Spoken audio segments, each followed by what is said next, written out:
Buongiorno cari amici, benvenuti anche oggi in una piccola pillola del vostro Mariotto Veneziano. Oggi parleremo, come avete visto dal titolo, di cause legali. Alcune volte mie amicizie, i miei committenti, i miei partecipanti ai gruppi, e vi ricordo che stiamo rilanciando il gruppo di radionica, radiestesia, terologia ed ermetismo, e il legale Mariotto Veneziano. Abbiamo più di 1250 iscritti e se non ci sei ancora iscritto, i link sono sotto quell'iscrizione in Facebook. Vi ricordo anche che al venerdì sera al Vigarda 21:30, cioè questa sera, è online per le sibille interattive gratuite. Bene, guardiamo un po' anche la situazione del canale del Veneto Veneziano. Se non vi siete ancora iscritti, iscrivetevi.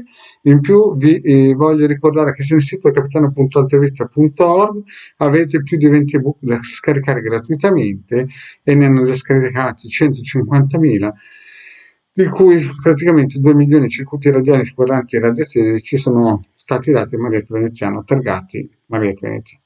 Vi ricordo anche che nel sito abbiamo anche una sezione shop di Legare Marietto Veneziano se volete strumenti professionali a pagamento.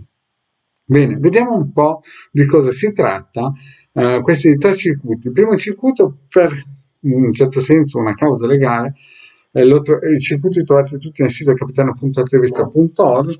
Questo è il circuito per dare energia, lo ripeto, per dare energia. Questa è una pila, qui dentro mettete il testimone, sempre chiedere a pentolino per quanto tempo e se va bene per voi.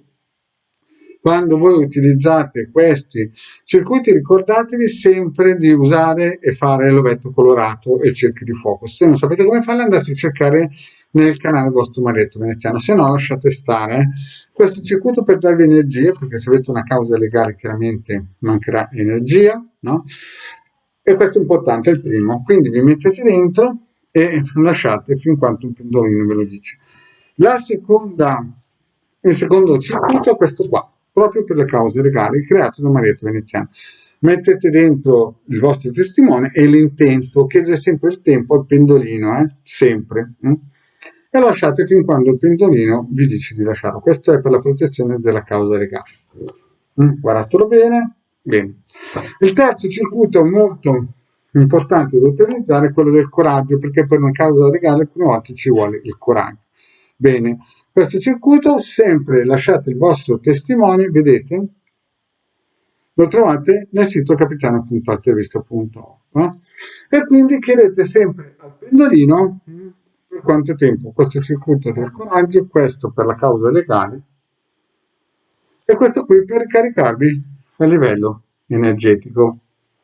Bene, fatto questo, cari amici, lasciate tutto il tempo che il pendolino vi ha detto quanto tempo devono essere lasciati attivi e poi li togliete. Bene, cari amici, io penso di aver detto tutto, così che ho risposto anche alla mia amicizia che aveva questo problema con la causa legale. Vi ringrazio e alla prossima, ciao!